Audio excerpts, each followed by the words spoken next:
RMC, Bourdin Direct. Il est 9h42, Jean-Pierre Coutron est toujours avec nous. Je vous rappelle que Jean-Pierre Coutron est addictologue, président de la Fédération Addiction, parlons de l'alcool. Mais il y a un lien entre toute cette violence, la violence que vous avez croisée à Marseille, samedi, avec ces supporters alcoolisés, avinés totalement, ivres sous le soleil et qui s'apprêtaient à aller voir un match de football et qui ont voulu en découdre. Et puis la violence dans des quartiers, Mantes-la-Jolie par exemple, l'alcool qu'on connaît très tôt, très jeune, hein, Jean-Pierre Coutron. Et la Cour des comptes qui dit mais l'État ne donne pas les moyens. Mais les moyens, il ne s'agit pas d'argent comme ça qu'on déverserait, il s'agit d'aider ceux qui se battent contre ces addictions, Jean-Pierre Coutron. Oui, je crois que ce rapport, c'est compliqué d'enchaîner, oui. Mais ce rapport pointe deux choses qui me paraissent importantes, c'est l'incohérence de notre politique. C'est-à-dire qu'elle ne dit pas qu'il rien n'est fait, elle dit c'est ni fait ni à faire. Voilà, si on prônait dans un langage un peu trivial, elle montre qu'on fait des bouts de politique, qu'on n'a pas le souci de les relier entre eux et qu'on n'a pas le souci de les inscrire dans une continuité. Sur des questions comme ça, on ne peut pas faire du saupoudrage. Voilà. Et je trouve que l'intérêt de ce rapport, c'est d'attirer l'attention. Si je vous demandais quel est l'objectif de la politique sanitaire sur l'alcool, qu'est-ce que vous me répondriez ? Mais je ne sais pas. Voilà. Si je vous demande sur le tabac, on sait qu'on veut une France sans tabac. Oui. Voilà. Sur l'alcool, on ne sait pas quel est l'objectif qu'on s'est donné.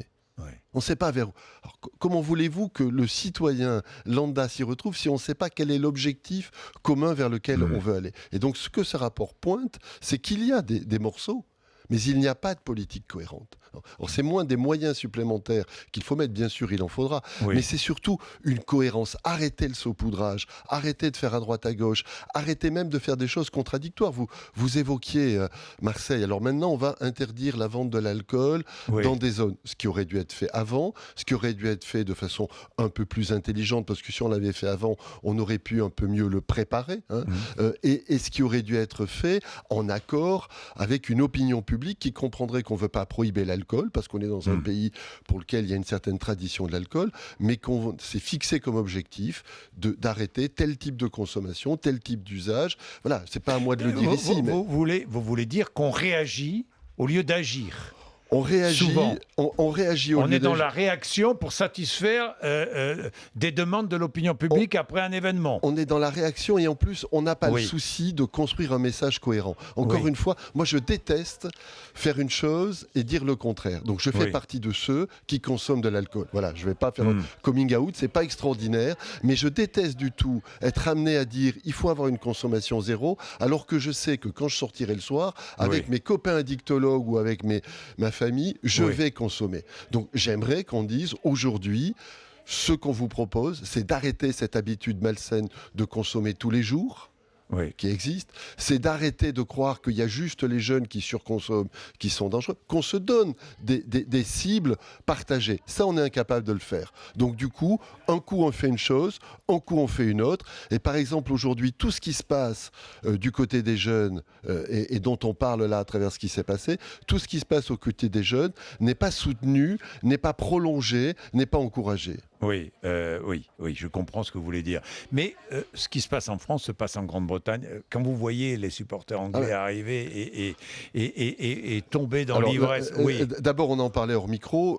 Il faut toujours se méfier des experts et rester humble dans son expertise. Bien sûr. Donc, ce qui s'est passé à Marseille n'est pas que du côté de l'alcool. Mais clairement, à Marseille, il y a des lieux où, à partir de 2h de l'après-midi, on a servi de l'alcool à jet continu pour des gens qui étaient censés aller dans des matchs à 9h. Après, probablement, on a mal ciblé. Mais ceux qui étaient là, comme moi, qui ont observé juste de ce qu'on a vu, nous, on a vu des personnes qui, visiblement, étaient venues pour se défoncer et casser. Ça, c'est clair. Mais on a vu des personnes qui ont profité d'un effet d'aubaine. Des jeunes qui, du coup, sont allés là où la pente les amenait à ce moment-là. Puisque c'était servi à volonté, puisque l'ambiance partait, eh ben, ils sont allés là-dedans. Voilà. Et ça, on aurait pu le contrer. Évidemment. Alors, ça veut dire quoi ? Ça veut dire que l'État se désengage ? Ça veut dire quoi ? Ça veut dire encore une fois que je pense que l'État, et notamment, on peut dire là, la puissance publique n'a pas fixé un objectif partagé. À un moment, le rapport dit il faudrait convaincre et agir. Qu'est-ce qu'on peut se donner comme objectif sur lequel on pourrait être à peu près tous d'accord. Voilà. Et ça n'a pas été fait. Donc on est sur des choses. On a un président qui a inauguré avec un candidat la Cité du Vin.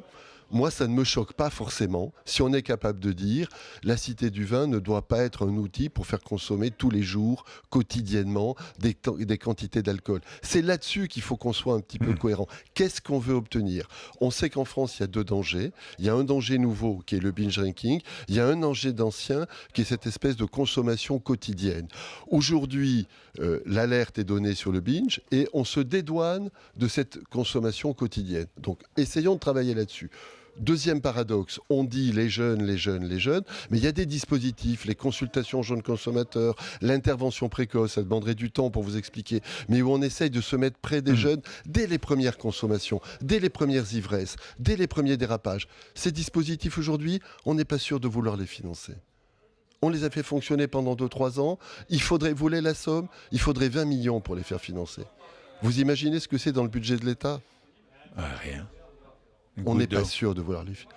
Ouais. Qu'est-ce que j'animais quand j'étais à Mantes-la-Jolie ? Une consultation jeunes consommateurs, où on recevait ces jeunes au moment où ils décrochent, parce qu'ils passent trop de temps devant leurs écrans, parce qu'ils fument un peu trop de cannabis, parce qu'ils jouent avec l'alcool dans des familles où c'est pas la tradition en plus. Hein. Et oui. Bon, si on peut pas les recevoir à ce moment-là, si on peut pas commencer à bosser avec eux à ce moment-là, si on peut pas être à côté d'eux et de leur famille à ce moment-là, c'est ce que disait Pierre Botton, c'est en prison qu'on le fera ce boulot-là ? Merci d'être venu nous voir, Jean-Pierre Coutron, addictologue, président de la Fédération Addiction et psychologue, hein, oui. aussi. Merci beaucoup, merci. Hein, vraiment merci.